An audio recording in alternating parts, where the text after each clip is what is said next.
ஏன் இப்படி வேர்த்து கொட்டுது?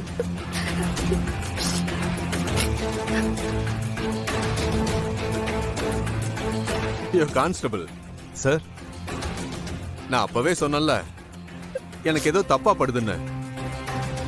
என் உள்ளுணர்வு எப்பவுமே கரெக்டா தான் இருக்கும். நீ ஏதோ ஆதாரம் வேணும்னு கேட்டியே, இதோ இந்த வீட்ல இருந்தே நமக்கு சாட்சி ஒண்ணு கிடைச்சிருக்கு. இதை வச்சே சந்தேகத்தின் பேர்ல இவங்களை அரெஸ்ட் பண்ணலாம்ல. வாமா ஸ்டேஷனுக்கு போலாம்.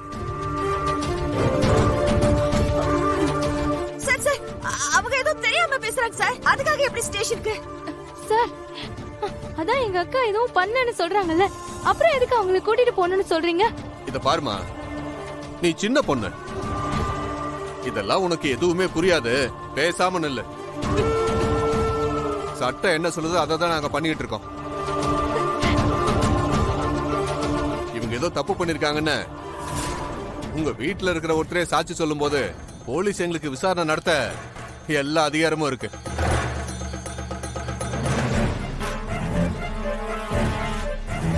ஒழுங்கா எந்த பிரச்சனையும் பண்ணாம வந்து வண்டியில இருங்க. இல்லன்னா சார், நான் தான் சொல்றேன்ல சார், நான் எந்த தப்பும் பண்ணல. அது விசாரணை முடிஞ்சதுக்கு அப்புறம் நாங்க பாத்துக்கிறோம். நீ இப்ப எங்க கூட ஸ்டேஷனுக்கு வா. சார் சார், எங்க வீட்ல ஆம்பளைங்க யாரும் இல்ல சார். அவங்க வந்ததுக்கு அப்புறம் நீங்க என்ன வேணாலும் ஆக்ஷன் எடுங்க.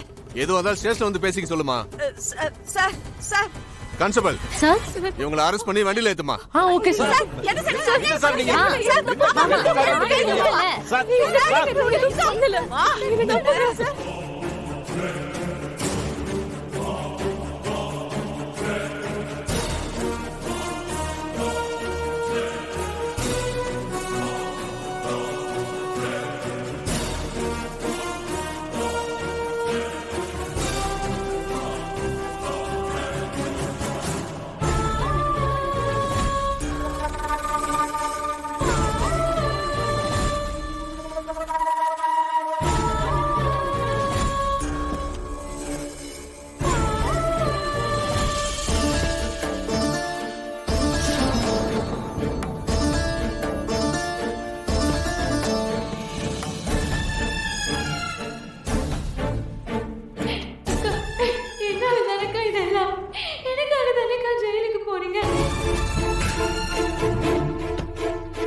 என்ன யோசிக்கிற? லாக்அப்ல வச்சு விசாரிக்காம இந்த ரூம்ல வச்சு விசாரிக்கிறேன்னு பாக்குறியா? உன் மேல சின்னதா ஒரு இது இருக்கு. நீ உண்மையை ஒத்துக்கிட்டா பிரச்சனை இல்ல. நாங்களா கண்டுபிடிச்சோம்னா அப்புறம் நீ ரொம்ப கஷ்டப்படுவ. என்ன, உண்மையை ஒத்துக்கிறியா? உன்னோட போன் சிக்னல்ல நீ அவனோட வீட்டுல இருந்ததுக்கான ஆதாரம் என்கிட்ட இருக்கு. சொல்லு, கதிரை எதுக்காக கொலை பண்ண? எனக்கு எதுவும் தெரியாது. நான் அவனை பார்த்து பேசுறதுக்காக தான் போயிருந்தேன். உன்னை நான் அன்னைக்கு பார்க்கும் போதே நினைச்சேன் நீ ரொம்ப வில்லங்க பிடிச்ச ஆளுன்னு. நீ நடந்துகிட்ட விதத்தை வச்சு நீ ஏதோ ஒரு பிரச்சனையில மாட்டுவன்னு நான் நினைச்சுக்கிட்டே இருந்தேன். ஆனா நீ இவ்வளவு சீக்கிரம் வந்து மாட்டுவன்னு நான் நினைச்சு கூட பார்க்கல. அதுவும் கொலை கேஸ்ல என்கிட்டயே மாட்டுவன்னு. ஏதாவது சொல்லி நீ எஸ்கேப் ஆயிடலான்னு மட்டும் நினைச்சிடாத. இந்த வாட்டி ஏசி டிசின்னு யார் வந்தாலும் உன்னை காப்பாற்ற முடியாது. ஏன்னா கேஸ் அவ்வளவு ஸ்ட்ராங்கா இருக்கு. உண்மையை சொல்லு, எப்படி அவனை கொன்ன? நீங்க எத்தனை தடவை கேட்டாலும் என் பதில் அதுதான். நான் அவனை கொலை பண்ணல. நீயே உண்மையை சொல்லுவ.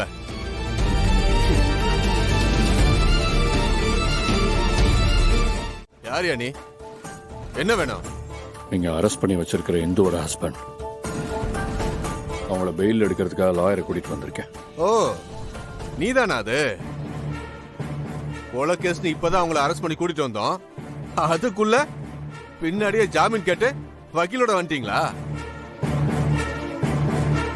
உன் பொண்டாட்டி கிரைம் நடந்த இடத்துல இருந்திருக்கான்னு என்கிட்ட ஸ்ட்ராங்கான எவிடன்ஸ் இருக்கு. அதனால ஜாமீன் கொடுக்க முடியாது. எதுவா இருந்தாலும் கோர்ட்ல பாத்துக்கலாம். சார், எதுக்காக அவங்க கெஸ்ட் ஹவுஸ் போனாங்கன்னு உங்ககிட்ட சொல்லியிருப்பாங்கல்ல? சொன்னா ஆனா அவ சொல்லாத சில விஷயத்தையும் நான் கலெக்ட் பண்ணி வச்சிருக்கேன். எனக்கு கிடைச்ச இன்ஃபர்மேஷன் படி இறந்து போன கதிர் ஏதோ காரணத்துக்காக உன்னை கடத்தி வச்சிருந்தானாமே. அந்த நேரத்துல அந்த ஏசி சிவா வந்து உன்னை காப்பாத்திருக்கான். அப்போ உங்களுக்குள்ள ஏற்கனவே ஏதோ பிரச்சனை ஓடி இருக்கு. அப்படி இருக்கிறப்போ இந்த பொண்ணு அவங்ககிட்ட பேசதான் போயிருக்குன்னு நான் எப்படியே நம்புறது? சார், நீங்க எதையோ சொல்லி இந்த கேஸை குழப்ப பார்க்காதீங்க சார். சார், இப்ப அவங்கள வெறும் சந்தேகத்தின் பேர்ல தான் அரெஸ்ட் பண்ணிருக்கீங்க. உங்ககிட்ட இருக்கிற எவிடன்ஸை வச்சிடலாம் அவங்கள கோர்ட்ல ப்ரொடியூஸ் பண்ண முடியாது சார். அதெல்லாம் எங்களுக்கு தெரியும் சார். அதனால தான் மேஜிஸ்ட்ரேட் கிட்ட ப்ரொடியூஸ் பண்ணி திரும்ப போலீஸ் விசாரணைக்கு எடுக்க போறேன். போதுமா? விசாரணை டைம்ல தான் சாட்சி ஆதாரம்னு எல்லாமே கலெக்ட் பண்ணுவோம். நீங்க எதுவா இருந்தாலும் கோர்ட்ல வந்து பாத்துக்குங்க. இப்ப என் டைமை வேஸ்ட் பண்ணாதீங்க. கிளம்புங்க சார். இந்த ஆளு ரொம்ப முரண்டு பிடிக்கிறாப்புல. ஆனா இவர் சொல்ற மாதிரி கேஸ் அந்த அளவுக்கு நிக்காது. அவங்க உங்க ஒய்ஃபை மேஜிஸ்ட்ரேட்டுக்கு முன்னாடி ப்ரொடியூஸ் பண்றப்போ நான் நேரா அவங்க கிட்ட பேசி பெயில் வாங்கி கொடுத்துறேன். ஒரு நிமிஷம் இருங்க. நான் உங்ககிட்ட ஒரு நிமிஷம் பேசணும். அதெல்லாம் முடியாதுங்க. எப்படி சார் முடியாதுங்கிறீங்க? சார், சட்டத்தில் அதுக்கு இடம் இருக்கு தெரியுமா? சரி போய் பாருங்க.